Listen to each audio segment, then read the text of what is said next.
어떤 선교사님이 선교지로 떠나기 위해서 비행기를 탔습니다. 이 비행기 안에서 이 선교사님이 스튜어디스를 전도해야겠다고 생각이 성령님으로부터 온 거예요. 그래서 이 스튜어디스에게 이렇게 질문을 했습니다. 아가씨, 예수님을 아십니까? 이렇게 질문을 했어요. 그러니까 이 선교사님의 얘기를 들었던 이 스튜어디스 아가씨가요, 깍듯이 인사를 하고 나가지고 이렇게 얘기를 하는 거예요. 손님, 잠시만 기다려 주십시오 하고 자리를 이탈했다가 잠시 후에 돌아와가지고 이 스튜어디스 아가씨가 선교사님에게 이렇게 얘기를 했다라는 거예요. 손님, 제가 명단을 찾아보았지만요, 이 비행기에는 그분이 탑승하지 않았습니다. 이런 답을 했다라는 거예요. 여러분, 이 짤막한 이 두 사람의 대화 속에서 하나님이 우리에게 주시고자 하는 메시지가 뭘까요? 성령이 오늘 우리에게 주시고자 하는 메시지 한 가지는 중요한 건 뭐냐면 의외로 아직 예수님을 모르는 사람이 상당히 많다라는 거예요. 여러분, 가끔 인터넷에서 우리 기독교를 개독교라고 그러고, 새벽에도 말씀드렸지만 목사들을 목내기래요. 그러니까 쓰레기라는 거죠, 목사들은. 그래서 항상 그런 얘기를 들으면서 우리 목회자들은 반성도 해야 되는 거죠. 그러면서 어떤 생각이 드냐면, 네가 기독교를 알아? 네가 정말 기독교를 안다면 네가 한 말이 얼마나 하나님 앞에서 엄청난 죄인지를 네가 깨달을 텐데, 가끔은 이런 반문들을 이렇게 해보면서 의외로 예수님을 모르는 사람들이 상당히 많은 거예요. 여러분, 우리 구미는 전국에서 복음화율이 가장 낮은 도시 중에 한 도시거든요. 10%도 안 돼요. 제가 알기로는 6%에서 7% 정도밖에 안 된다라는 거예요.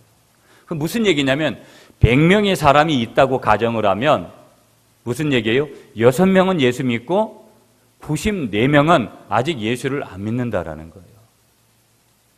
그럼 이 말은 결론점에 도달하는 그 결론의 메시지로 가지면 아직도 우리는 전도를 하지 않았을 뿐이지 전도를 할 수 있는 그러한 영적인 어장들은 너무 풍부한 도시가 어디냐면 구미라는 거예요. 전라북도 전주나 여러분 전라남도 순천이나 이런 데 가면 복음화율이 30-40%씩 되고, 여러분 인천광역시 부평동이나 이런 곳에 가면 복음화율이 절반 50%에 육박을 합니다. 그러니까 이제는 전도를 하려고 해도 전도할 수 있는 사람이 그렇게 많지 않다라는 거예요. 그러나 우리 구미는 그렇지 않다라는 것이죠. 아직 예수님을 모르는 사람이 많은 도시 중에 한 도시가 우리 구미라는 거예요. 어떤 두 친구가, 남자분들이 중년이 대화를 합니다. 한 친구가 먼저 물었어요. 친구에게. 이봐 친구, 자네 부인이 화학과 전공했지? 이렇게 물었어요. 그러니까 그 대답을 들었던 친구가 다시 반문한 거예요. 야 친구야, 그런데 왜? 그러니까 이 얘기를 다시 반문을 들었던 친구가 다시 반문을 냈어요. 자네 와이프가 화학과 전공했는데 뭐 살림에 좀 도움이 되는 게 있나? 이렇게 물었어요.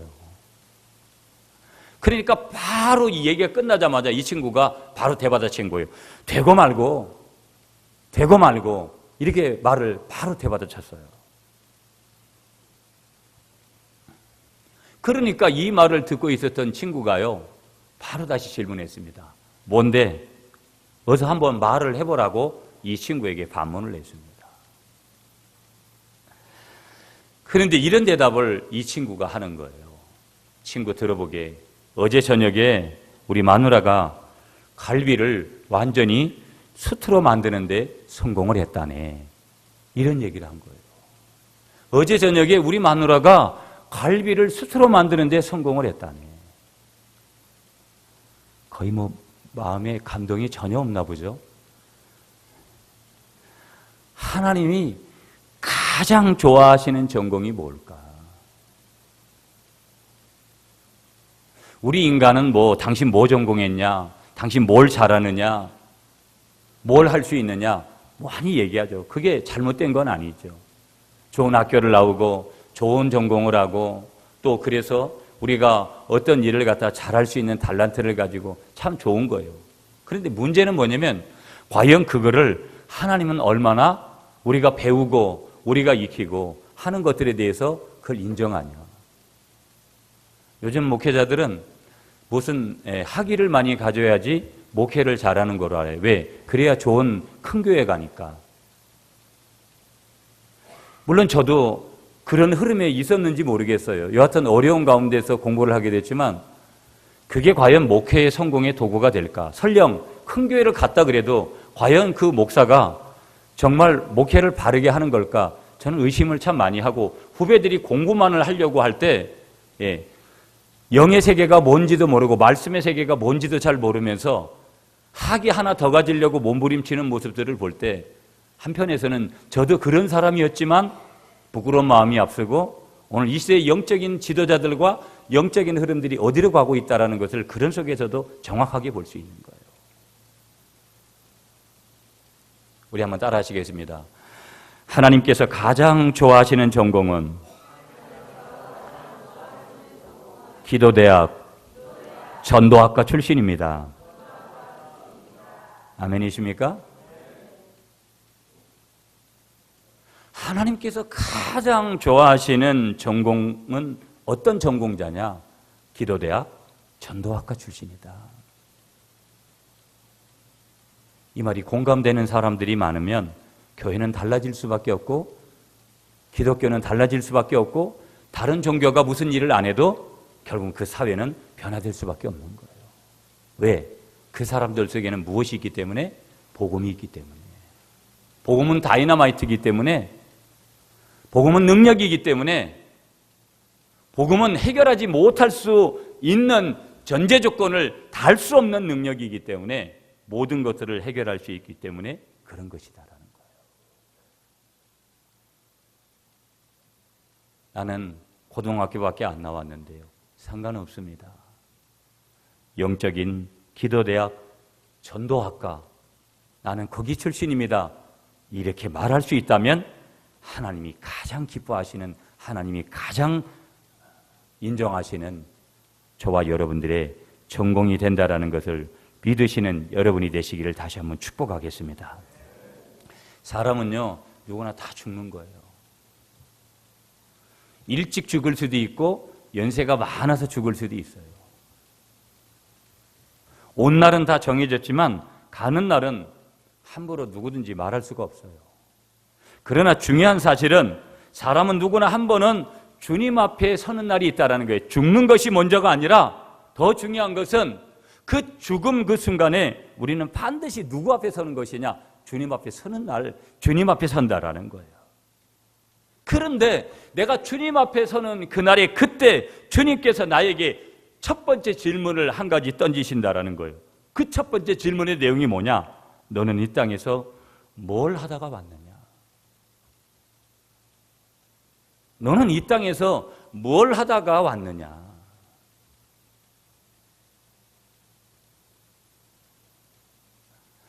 그런데 이때 저와 여러분들이 만일 복음 전하는 일에 가치를 두고 생명 사는 일에 힘쓰지 않았다고 한다면 그 외에 다른 일들은 주님 앞에서 뭐냐? 아무런 가치가 없더라는 거예요. 내가 대단한 인생을 살고 화려한 인생을 살고 멋있는 인생을 살고 왔다 그래도 그것이 주님이 원하시는 그런 가치에 부합되지 않는 것이라면, 그것이 영적인 코드와 작업이 이루어진 것이 아니라면 그것은 내가 좋아한 것뿐이지, 내가 이룬 것뿐이지, 나의 업적일 뿐이지 하나님이 이루시는, 하나님이 인정하시는 그런 업적은 아니더라는 거예요. 무슨 얘기냐? 오늘 우리들이 많은 돈을 벌고 좋은 직업을 가지고 좋은 집에 살고 맛있는 음식을 먹고 그게 나쁘다라는 것이 아니라 그런 것들도 필요할지 몰라도, 그러면 그런 것들을 하지 못하는 사람은 불행한 사람이냐? 그렇지 않더라는 거예요. 무슨 얘기냐? 오늘 우리가 먹고 마시고 입고 하는 것들이 때로는 중요하게 여길지 몰라도 그것이 절대적인 가치화 될 수 없는 것이고, 우리에게 영원히 남는 일은 오직 하나, 복음을 전하는 일. 그것을 얼마만큼 했고 얼마만큼 그런 열매를 가지고 살았느냐, 그것만이 영원히 어떤 것이냐? 보람이 있는 일이라는 거예요. 추석을 잘못 보내고 왔는지 약간 삐리하게 이렇게 여러분들의 모습이 보이는데 아멘 좀 하세요. 잠이 오십니까? 너무 추석에 갔다 너무 많은 저기들을 해서. 무슨 얘기예요? 뭐가 진짜 남는 일이라는 거예요. 무슨 얘기냐? 그것만 가지고 주님께서 우리에게 질문하시고 그것을 평가하시더라는 거예요. 할렐루야? 아멘이십니까? 우리가 무슨 학교를 나와가지고 뭐 몇 평짜리에 살다가 어떤 자가용을 몰고 다니다가 무슨 직업을 가지고 그런 걸 묻는 게 아니라는 거예요.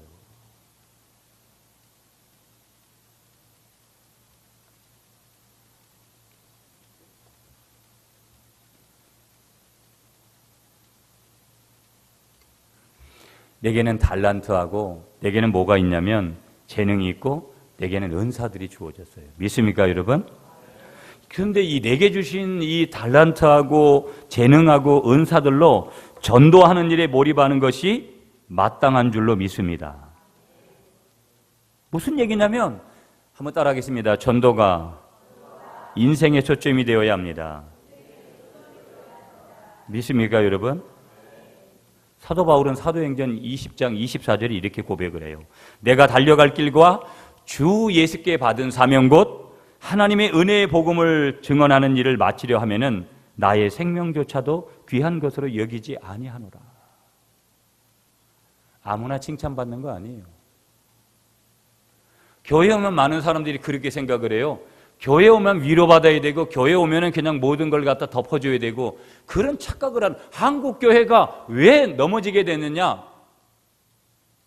말씀도 골라서 내 마음에 드는 말만 해주고 나는 먹고 살기 힘들어서 그렇게 왔으니까 주일날 오면 내가 교회 와서까지 스트레스 받고 그래서는 안 되니까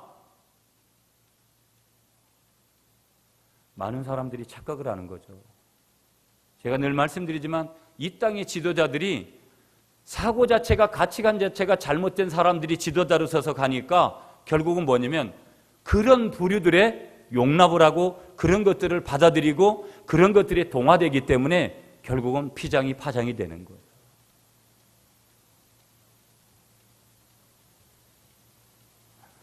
사도 바울이 결혼도 하지 아니하고 사도 바울로서 마지막 순교의 제물이 되고 사도 바울이 그렇게 위대한 인물로 성경에 지금도 기록되는 것은 그는 생명을 걸은 거예요. 아무나 사도 바울 될 수가 없는 거예요. 왜? 흉내는 낼 수 있어도 사도 바울 자체가 될 수 없는 게 사도 바울은 생명을 걸었고 생명을 내어놓았고 작품같이 그런 폼을 잡으려고 하는 그런 부류들은 그렇게 해보려고는 하지만 그렇게 하지 못하는 거예요. 이 사도행전 20장 24절의 고백은요, 얼마나 우리에게 던져주고 있는 아무나 이렇게 고백할 수 없는 거예요. 사도 바울이 그냥 자기 자랑을 늘어놓으려고 그렇게 한 게 아닌 거예요. 나를 본받아라, 나는 예수의 흔적을 가졌노라, 이런 얘기들을 사도 바울이 감히 그냥 자기 자랑하려고 하는 게 아니라는 거예요.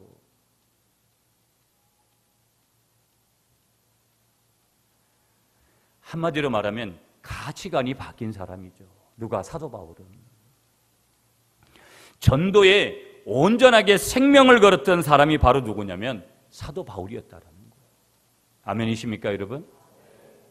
성경을 아무나에게 기록하도록 하나님이 만드시겠어요? 그럴 리는 없어요. 13권이라는 성경을 성령께서 그에게 기록하게 할 때는 아무나 그 사람을 갖다가 선택하지 않습니다. 오늘 이 아침에 좀 저와 여러분들이 좀 기억했으면 좋겠습니다. 우리가 당장 먹고 사는 것에 목숨을 거는 것은 가장 어리석은 일이라는 거예요. 주님은 마태복음 6장 33절에서 우리가 너무 잘 아는 말씀대로 너희는 먼저 그의 나라와 그의 일을 구하라. 그리하면 이 모든 것을 너희에게 더하시리라. 본질과 비본질이 바뀌면 제가 가장 목회를 하면서 후회하는 부분이 이런 거예요. 내가 처음부터 영혼을 살리는 쪽에서 더 적극적인 전도를 내가 먼저 하고 내가 전도하는 일에 더욱더 성도들을 끌고 섬기고 그렇게 갔어야 되는데 목회를 뒤돌아보는 그 시점에서 제자 훈련을 하고 여러 프로그램을 도입하고 뭐 새벽 기도를 하자고 외치고 다 좋지만 저 영혼을 사랑하는 그 일에 집중하도록 그렇게 만들지 못했다라는 거, 그게 저에게 있어서는 가장 후회되는 거예요. 저는 후회하고 싶지 않은 마음들이 저에게 있기 때문에 오늘 추석을 마치자마자도 제가 전도에 대한 메시지를 전해야 되겠다. 전도의 어명에 우리가 순종하자고 그렇게 말씀드리고 외쳐야 되겠다. 그런 감동이 저에게 와서 오늘 이 말씀을 전하는 거예요. 한번 따라하겠습니다, 여러분. 우리가 당장 먹고 사는 것에 목숨을 거는 것은 가장 어리석은 것이다. 무슨 얘기예요? 오직 우리의 목숨, 우리의 생명은 영혼을 구원시키는 전도의 생명을 걸어야 될 줄 믿습니다. 그럼 먹고 사는 문제는 어떻게 하냐? 하나님께서 당연한 은혜로 주시는 덤인 줄 믿습니다. 덤이라고 하죠, 덤. 그게 성경적인 거예요. 제 얘기가 아니고요. 분명한 사실은 한 가지 뭐냐? 전도가 뭐냐? 한번 따라하겠습니다. 전도는 나를 향한 주님의 어명입니다. 잘 보세요, 여러분. 어명이 뭐예요? 우리가 역사를 좀 이렇게 역사 사극이나 이렇게 보면 왕의 명령을 어명이라고 그러는 거예요. 어명이요 하면은 뭐예요? 왕이 사약을 내려도 그 사약을 받는 거예요. 나는 못하겠다고 한두 번 거절을 하지만 결국은 뭐냐면 왕의 명령이기 때문에 어명이기 때문에 사역을 받고 그대로서 죽는 거예요. 여러분, 인간이 세운 그런 왕의 그러한 명령도 당연히 이렇게 순종을 한다면 우리가 봐야 될 분명한 사실은 뭐냐? 하물며 이 세상의 왕의 명령도 그렇게 엄한데 전도라는 하나님의 지상 명령, 대위임 명령의 어명은 우리는 얼마나 절대 순종을 해야 될 것이고 더불어서 얼마나 우리가 절대 순종하며 가느냐. 이 질문 앞에 자유할 수 있는 사람이 얼마나 될까요? 얼마나 되겠느냐.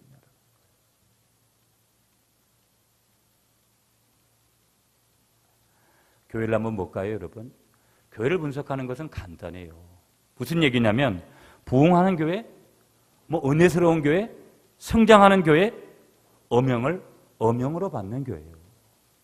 그런 교회의 숫자가 많이 줄었기 때문에 문제라고 하지만 오늘 그런 명칭은요, 교회뿐만 아니라 일반 사람이 노력하고 살아가는 사회의 원리에도 마찬가지인 거예요. 열심히 살면, 때로는 열심히 살았는데도 때로는 그것이 부족할 때가 있지만, 그러나 기본적인 이치는요, 땀을 흘리고 열심히 살면 우리가 어느 정도는 먹을 만큼 살아갈 수 있는 길이 누구에게든지 다 열리는 거예요. 하나님의 은혜가 절대적으로 주어지지 않았다 하더라도. 하물며 영적인 원리 속에 있는 교회가 부흥되어지고 성장되어진다? 그거는 인간적으로 성장되어지는 그 기준 가지고는 될 수가 없는 거예요. 그리고 그렇게 되지도 않고 그런 인간적인 요새는 금방 무너질 수밖에 없는 것이죠. 부흥하지 않는 교회? 이유가 분명한 거예요. 한결같이 주님의 어명을 어명으로 받지 않는 거예요. 우리도 여러 가지 자기는 몇 명 하겠다. 하지도 않아요. 하지도 않는다고요. 거기서 아무 일도 안 일어나요. 하지를 않는데 무슨 일이 일어나요? 무엇이든지 시작을 해야지 거기서 무슨 일이 일어나잖아요. 나쁜 열매가 맺든 좋은 열매가 맺든 하지를 않는데. 결국은 그래서 다른 이유가 없는 거예요. OX의 문제를 갖다가 우리가 점검할 때 O냐 X냐의 문제는 이미 어려운 문제가 아니에요. 단순한 문제인 거예요. 일반적으로 우리가 얼마든지 분석할 수 있다라는 거예요. 우리는 질문을 한번 해야 돼요, 여러분. 교회를 먼저 질문하면 우리 구미 갈릴리 교회는 정말 주님의 전도의 명령에 어디까지 순종하는 교회인가? 아니면 순종하는 교회가 아니라면 어디까지 불순종하는 교회인가? 그걸 나라는 한 존재 앞으로 가져오면 나는 주님의 전도의 어명에 순종하며 사는가? 불순종하면서 사는가? 다시 사도 바울의 고백을 들어보면 사도 바울은 우리가 전도해야 될 이유를 뭐라고 얘기하느냐? 우리가 다 반드시 그리스도의 심판대 앞에 서기 때문이라고 고린도후서 5장 10절에서 분명하게 똑똑하게 우리에게 가르쳐주고 있습니다. 전도해야 되는 이유가 뭐라고요? 우리는 다 어디 선다고요? 그리스도의 뭐에 선다고요? 뭐에 선다고요? 그리스도의 심판대 앞에 선다라는 거예요. 많은 사람들은 그렇게 생각합니다. 그리스도의 심판대 하면 우리가 천국과 지옥을 가름짓는 심판, 그런 심판을 하는 얘기가 지금 여기서 말하고 있는 그런 심판을 말하고 있지 않는 거예요. 여기서 헬라어 단어 하나를 썼는데 보니까, 제가 찾아보니까 베이마토스라는 그런 단어 썼어요. 이 뜻이 뭐냐면 상급을 가름하는 심판들을 뜻하는 게 상급. 나는 이미 구원받은 거예요. 예수 믿는 그 순간에. 그런데 내가 왜 전도를 해야 되느냐? 전도하는 이유는 내가 하나님 앞에 가서 어떤 상급을 가르느냐? 베이마토스, 상급을 가름하는 심판대. 이 심판대가 우리 앞에 서야 되는 심판대라는 거예요.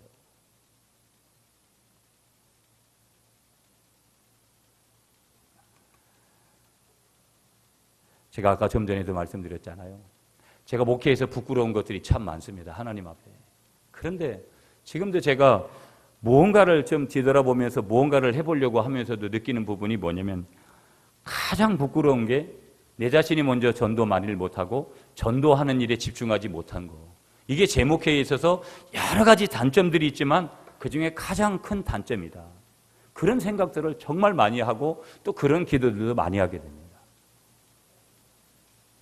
며칠 전에 어느 전도사님이 저를 찾아왔어요. 저분이 뭐 때문에 저를 만날까? 전도를 어마어마하게 하고 우리 주위에 있는 큰 교회를 30몇 년을 섬기면서 그 교회가 된 데는 그런 분이 있었기 때문에 된 거예요. 전도의 열정이 너무 있어서 먼 데를 다녀서 그렇게 배우려고 하고 연세가 있는데도, 그분하고 대화하면서 저는 이미 답을 얻은 거고 답을 가지고 있었지만 다시 한번 성령이 저에게 말씀하시는 것을 듣게 됐어요. 내가 목회를 어떻게 해야 될 건가? 목회의 방향을 어디에다 놓고 목회를 해나가야 될 건가?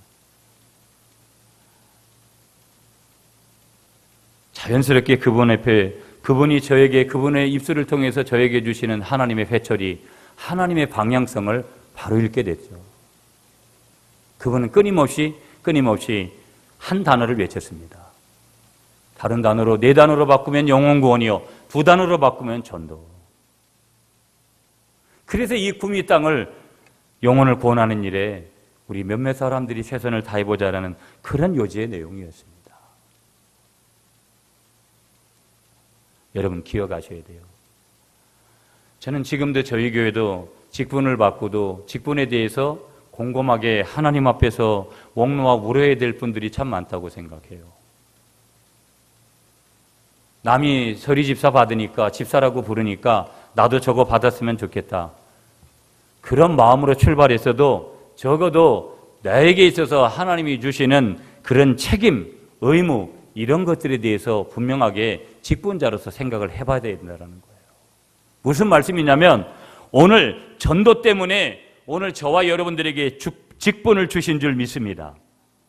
전도 때문에 저와 여러분들에게 건강을 주신 줄 믿습니다. 생명을 살리라고 우리에게 모든 것을 다 주셨는데 우리는 얼마나 주신 복을 가지고 복음을 전하면서 살고 있는지 살았는지 우리는 하나님 앞에서 중간중간 그것을 설명해야 된다는 거예요. 그리고 주님 앞에 서는 날은 완전하게 주님 앞에 그걸 설명해야 된다는 거예요. 여러분, 여러분의 인생의 목표가 뭡니까? 여러분의 인생의 목표가 뭐예요? 여러분은 누구를 기쁘게 하려고 그토록 열심히 피곤하게 바쁘게 살고 지금 계신 거예요. 뭡니까? 자식들을 위해서요? 노후를 위해서요? 그것이 필요치 않다라는 거 아니지만 그것을 절대화 가치로 삼고 살아가세요. 그러면 가장 어리석은 사람이라고 이미 답을 드렸어요. 전도를 통해 하나님을 기쁘시게 하고 주님 앞에 서는 날 할 말 있는 인생을 살아가시는 갈릴리의 모든 영적인 영웅들이 되시기를 오늘 이 아침에 축복하겠습니다. 할렐루야. 아멘이시죠? 그러면 두 번째 질문을 해야 돼요. 전도해야 구원의 역사가 일어나더라는 거예요. 한번 따라하겠습니다. 전도해야 구원의 역사가 일어납니다. 자, 오늘 본문으로 가볼까요? 40절, 41절을 같이 읽겠습니다. 시작. 또 여러 말로 확증하여 권하여 이르되 너희가 이 패역한 세대에서 구원을 받으라 하니 그 말을 받은 사람들은 세례를 받음에 이날에 신도의 수가 3천이나 더하더라. 아멘. 잘 보세요, 여러분. 전하는 자가 있어야 3천 명의 구원자가 생기는 거예요. 오늘 그 전하는 사람 대표적인 사람이 누구예요? 베드로. 베드로 한 사람이 전했는데 3천 명이 돌아온 거예요. 베드로 한 사람이 3천 명 교회를 하루아침에 만드는 거예요. 물론 베드로를 통해서 하나님이 하신 거지만 저는 늘 지금도 많은 분석을 해요. 이 교회 장로가 누가 돼야 될 건가? 그리고 하나님이 누구를 나에게 동역자로 붙인 건가? 수많은 사람들이 저한테 와서 알랑방구 끼듯이 막 간이라도 빼질 것 같이 11년 동안 그런 사람들이 무식이었습니다. 이제는 저도 사람을 쉽게 믿고 정을 쉽게 주는 타입이거든요. 11년 그러고 나니까 사람을 어떻게 대해야 되고 어떻게 분석을 해야 되는지를 알게 되는 게 왜 그러느냐? 아무리 주의 사랑이라는 이 개념으로 접근하려고 해도 상황은 그런 상황을 저에게 주지 않아요. 왜? 그리고 저 개인이 여기 있는 것이 아니라 공동체로 있기 때문에 교회가 중요한 거예요.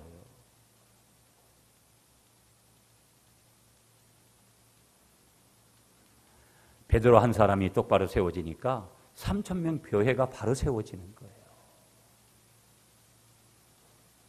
나는 어떤 사람이냐라는 것이죠. 전도자가 있어야 이 빈자리가 채워지는 은혜가 임하게 될 줄 믿습니다.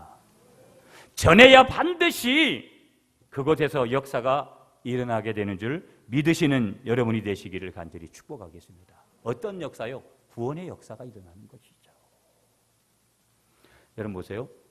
우리는 흔히 전도에 대해서 두 가지를 얘기합니다. 첫째 한 가지는 뭐냐면 예수 믿는 우리들은요, 신앙생활하면서 가장 많이 듣는 얘기들이 뭐냐면 전도의 얘기예요. 이게 우리 교회만 전도 설교하고 그러겠어요? 저희는 그래도 전도 설교를 많이 안 한 편이거든요, 제가. 또 한 가지는 뭐냐면요, 다른 하나는 교회 교인으로서 가장 부담되는 몇 가지 얘기 중에 하나가 뭐냐면 전도 얘기하면, 여러분들도 오늘 아침에 전도 설교하니까 저는 유머를 많이, 부흥회를 가도 제가 항상 얘기해요. 유머를 들으려고 제 부흥회 오면 다른 사람 설교 들으라고. 저는 막 이렇게 유머하고 이런 거를 별로 또 안 좋아하는 사람이고, 그렇게 설교하는 것도 제가 별로 안 좋아하는 사람이에요.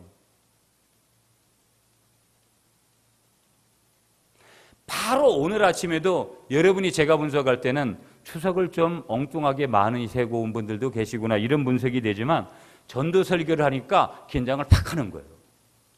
어떤 긴장인 줄 아세요? 부담스러운 긴장이 여러분에게 팍 온 거예요, 지금. 아멘이십니까? 봐요, 지금 답도 잘 안 내요, 지금. 입술에서 그렇습니다, 이런 얘기도 잘 안 나오는 거예요. 부담스러워가지고 지금. 여하튼 간에 부담스러운 거예요. 전도 얘기 들으면. 보세요, 여러분. 우리가 전도 얘기를 안 듣는다. 그건 기독교가 아니에요. 우리가 정말 전도에 대한 부담을 안 느낀다? 기독교인이 아니라는 거예요.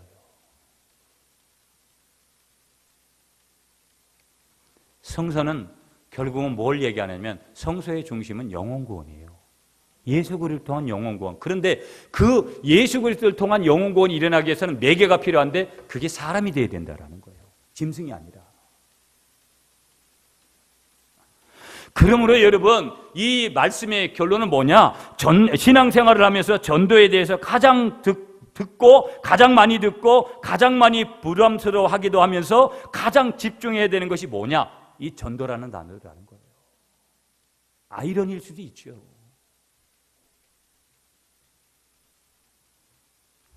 무슨 얘기예요? 목사님, 전도가 부담돼요. 그것은 가장 당연한 거라는 거예요.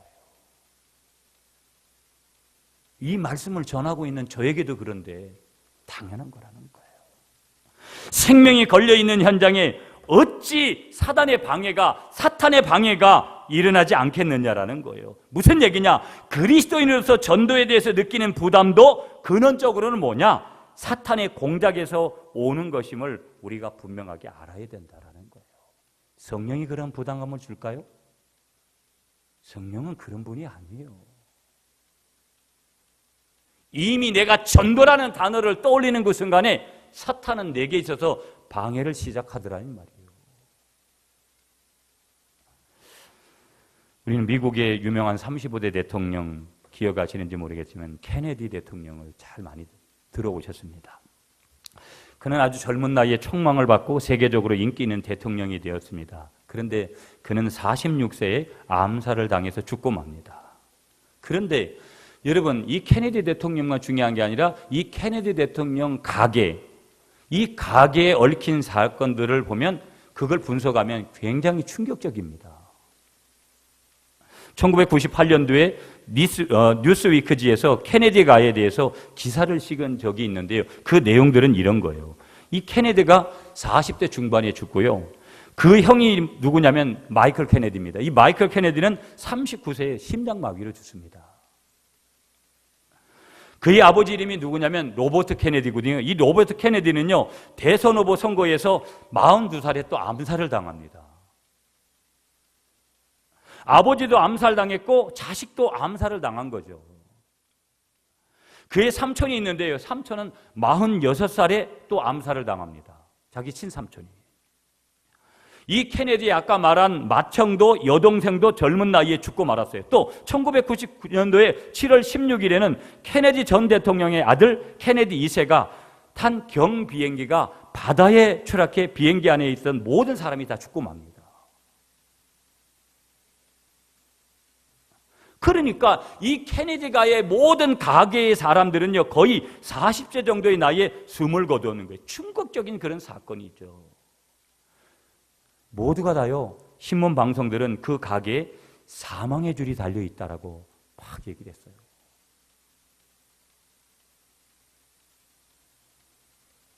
여러분, 우리는요, 이런 가게들이 굉장히 많아요. 아버지가 위암으로 돌아가시면 자식도 그러고 형제들이 다 그렇겠죠. 이런 가정들 굉장히 많고요. 아주 비참하게 어떤 누가 그 가정에 있는데 계속해서 그런 비참한 일들이 그 가정에 일어나는 짓들이 지금도 얼마나 많은지 몰라요. 전도에서 이 흑암의 권세에서 영생을 소유하며 영원히 살 수 있는 길을 저와 여러분들이 반드시 그들에게 안내해 주어야 될 줄 믿습니다. 그것은 오직 한 방법, 다른 방법이 없더라는 거예요. 가서 위로해주고 우리가 돈 갖다 주고 이런 것으로 되는 것이 아니라 그것은 오직 한 가지 방법, 전도로만 가능하게 되어지는 줄 믿습니다. 전도하면 무슨 일이 일어나기 때문에 그런 거예요? 구원의 역사가 일어나게 되는 줄 믿습니다. 아멘이십니까? 여러분 37절 보세요. 오늘 보면 37절을 읽어주세요. 시작.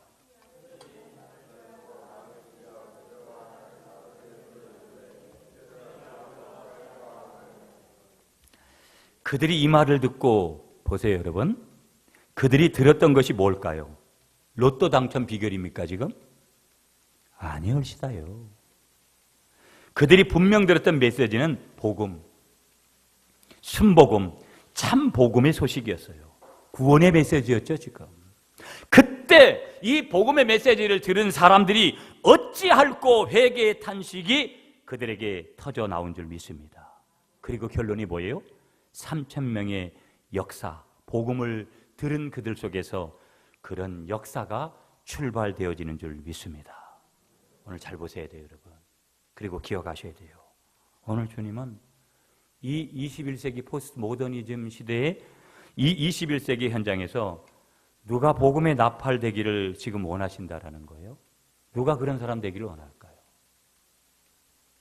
한번 따라하겠습니다. 내가 그런 사람 되기를 원하십니다.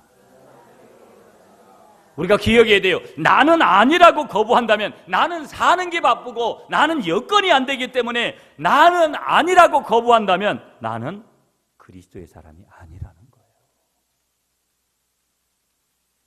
영적인 족보가 달라진다라는 거예요. 주님은 오늘 나를 부르시고 계시는 줄 믿습니다. 어디의 현장으로요?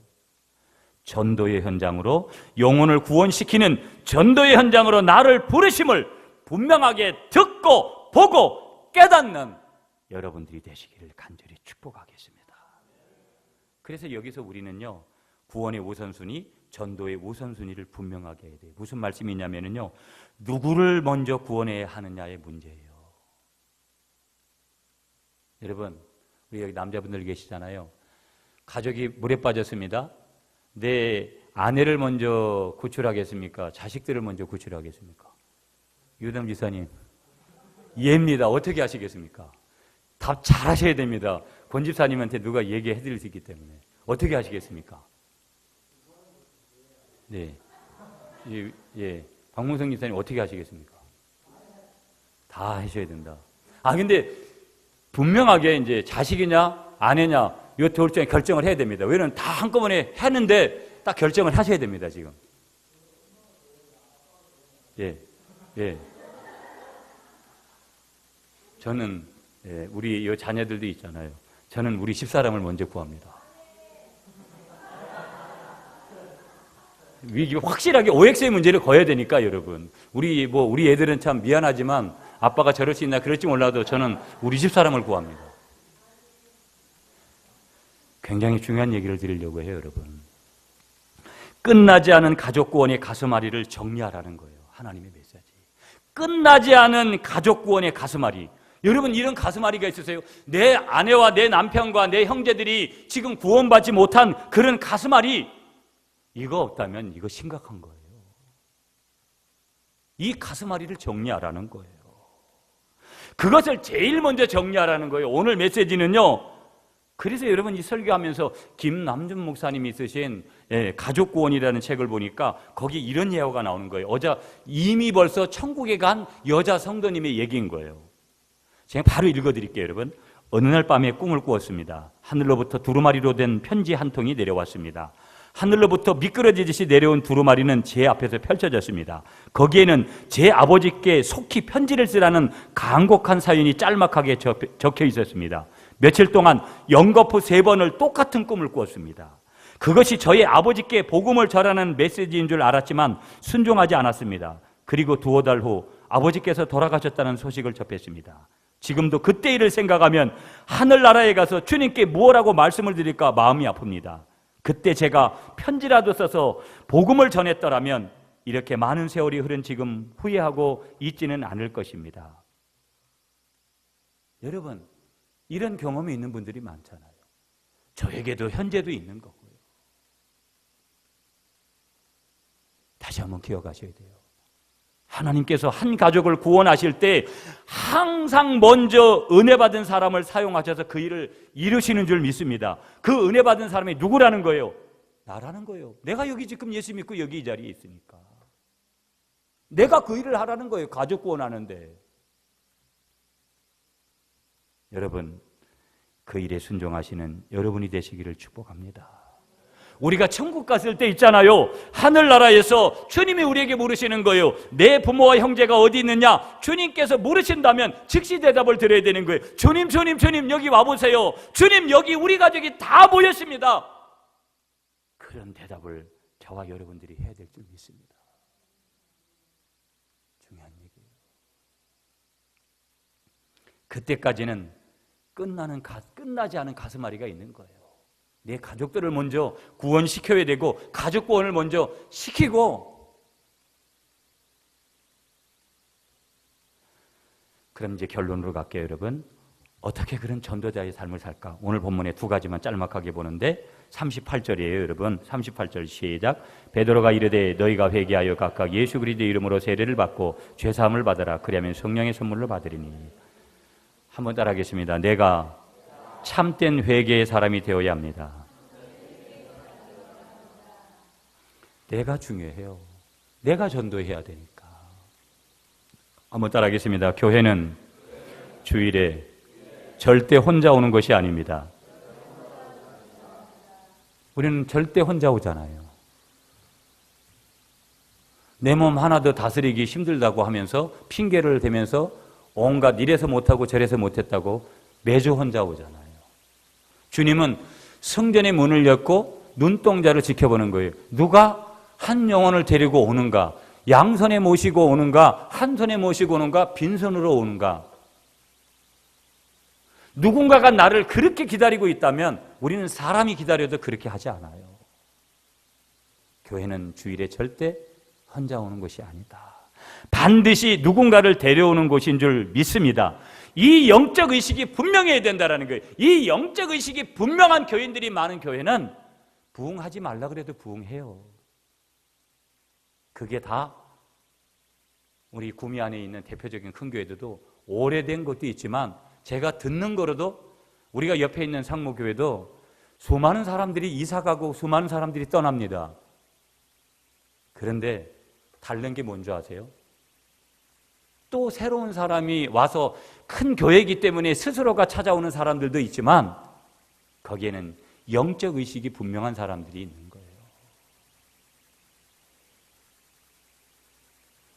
오늘 이 영적 의식을 분명하게 하시는 여러분들이 되시기 간절히 축복하겠습니다.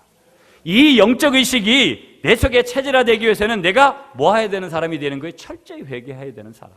자기가 변화되지 않는데 무슨 변화가 일어나겠어요? 리폼한다라는 것은 우린 리폼드 처치잖아요. 개혁교회거든요. 개혁한다라는 것은 자기부터의 출발이지 남부터의 출발이 아니거든요. 두 번째 메시지 41절입니다. 시작. 그 말을 받은 사람들은 세례를 받음에 이날에 신도의 수가 3,000이나 더하더라. 그 말은 누가 했냐면 그 말은 베드로가 말한 거예요. 베드로가 말했는데 3,000명이 세례받고 3,000명이 교회로 온 거예요. 한번 따라하겠습니다. 전도의 다리가 되자. 한 번 더 따라하겠습니다. 내가 먼저 전도의 다리가 되자. 한 번 더 따라하겠습니다. 전도자는 하늘과 세상을 연결하는 사람들이다. 고백이 달라요. 고백이 달라요. 여러분 오늘 집사님도 기도의 내용이 있지만 목사님 저도 참 힘들어요.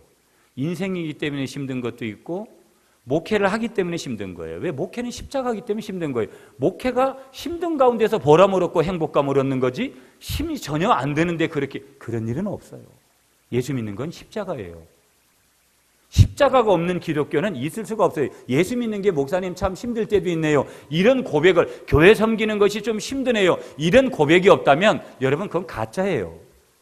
어떻게 교회를 열심히 섬기고 신앙생활 바르게 하는데 힘든 게 없어요. 나는 인생인데 하나님도 아닌데. 내가 지금 힘든 게 없다. 내가 교회를 섬기는데 힘든 게 없다. 나는 일꾼이 아니에요. 아직까지는. 중요한 질문이에요, 우리에게. 한번 따라하겠습니다. 내 생애 최고의 자랑은 복음입니다. 이 복음을 자랑하라는 거예요. 이 다리가 되라는 거예요. 전도의 다리. 또 다른 인체로 말하면 허리 역할을 하라는 거예요. 여러분 사람에게 있어서 허리가 얼마나 중요한 거예요. 연결하는 부위인데. 시간이 좀 많이 돼서 말씀을 조금 정리를 이제 하면서 결론을 낼게요, 여러분. 네덜란드의 유명한 화가 렘브란트라는 화가 들어보셨을 거예요. 그는 젊은 시절에 사랑하는 아내를 잃고 방황하던 중에 아주 극적으로 복음을 만나고 하나님을 만납니다. 그리고 제기에서 엠마오로 가는 두 제자라는 유명한 그런 명화를 남깁니다. 그의 친구들이 종종 이런 질문을 그에게 했다라는 거예요. 자네처럼 좋은 그림을 잘 그릴 수 있는 비결이 뭔가? 그렇게 친구들이 질문하니까 이 렘브란트가 이렇게 답을 해줬다라는 거예요. 어떻게 그려야 하는지 묻기 전에 일단 붓을 들고 그리기 시작하게. 이렇게 해야지, 저렇게 그려야지, 이렇게 해야지 그리지 말고 일단 붓부터 그려서 그리기 시작하면 작품이 나오더라는 거예요. 교회의 사명인 전도 역시 마찬가지인 거예요. 목사님, 나는 뭐 예수 믿은 지 얼마 안 되고 성경도 모르고 기도도 안 하고 주님의 전도에 대한 어명에 우리는 그런 얘기를 하면서 얼마나 불순종하고 있는지 모르고요. 또 반대로 우리가 얼마나 그런 주님의 어명에 대해서 전도의 어명에 대해서 순종하냐라는 거예요. 수십 년 예수를 믿어도 말로는 갖다가 책임감을 말하지만 얼마나 그러냐라는 거예요. 오늘날 그리스도인들은 이 말씀을 실천할 생각은 접어두고 이 말씀에 어떻게 보면 신학을 하는 목회자들은 신학적으로 그게 맞냐 안 맞냐, 예수 천당 불신족 어느 시대인데 그런 소리를 하느냐 마느냐 이런 논리만 가지고 목회자들이 서 있고 실제적으로 교인들도 먹고 살기 바빠 죽겠는데 언제 갔다가 내가 전도하고 그러냐고 이런 핑계들만 대고 사는 거예요.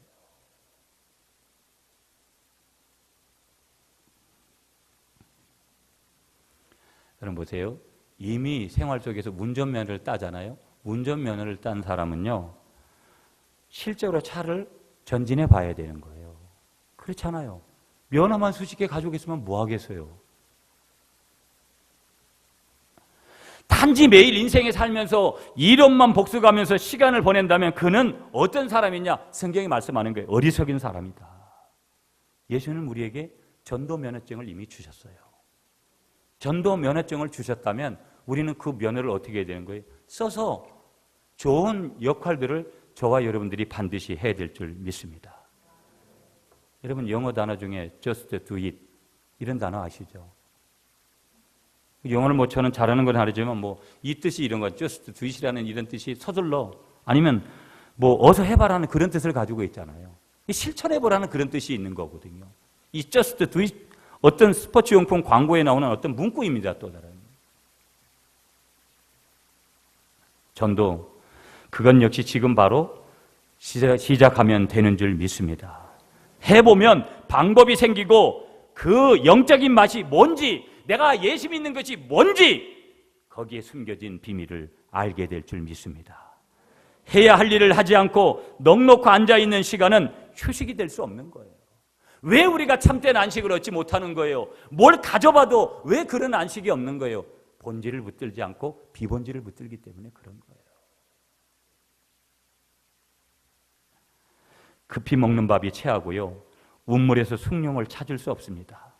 전도 체질 교회도 짧은 시간에 이루어지는 거 아니에요. 오늘 여러분에게 부담 같지만 전도하자고 우리가 한번 해보자고 이렇게 외치지만 여러분이 하루아침에 전도 체질화가 돼서 완전히 그렇게 거듭난 사람이 되지 않습니다.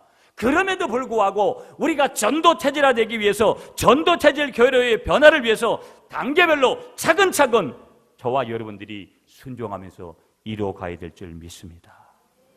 기억해야 될 한 가지는 뭐냐?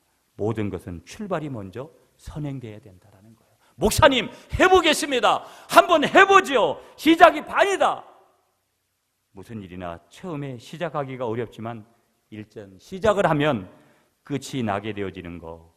이 사실 앞에 이 전도의 주님의 엄명 앞에 먼저 한번 실천해 보겠다고 고백하는 여러분이 되시기를 간절히 축복하겠습니다. 저는 예전부터 저희 집사람하고 2500평 건평에 교회를 한번 짓고 내가 천국에 갔으면 좋겠다는 게 그게 하나님이 허락할지 모르겠지만 그러고 천국에 갔으면 좋겠다. 이 교회를 지을 때 엉망입니다. 교회를. 전혀 알지도 못하고 교회를 지어본 것이죠. 그럼 무슨 말일까요? 그런 교회는 그냥 이루어지지 않습니다. 성도들이 성전을 가득 채우도록 모이기까지 우리가 할 일 두 가지가 있는데요. 첫째는 뭐냐? 소풍처럼 행복한 교회를 만들어가는 거예요. 많은 사람들은 이 교회가 어떠니 저떠니 많은 그런 얘기를 합니다. 그러나 자기가 이 잘못된 교회를 통해서 내가 정말 소풍 나온 교회 같은 그런 교회를 한번 내가 만들어 보겠다. 그리고 한번 만들어 봅시다. 이런 능동적인 자세를 가지지 않는 사람들이 많아요. 여러분, 오늘 우리 구미 갈릴리 교회가 지금까지는 부족한 면도 많이 있어요. 연약한 면도 많이 있어요. 그러나 정말 많은 사람들이 오고 싶어하는 소풍처럼 행복한 교회를 먼저 만들어야 될 줄 믿습니다. 그리고 둘째는 기존의 충실한 전도의 엄명에 절대 순종하는 것밖에 없는 거예요. 전도 안 하고 교회가 성장하고 그런 거 없어요.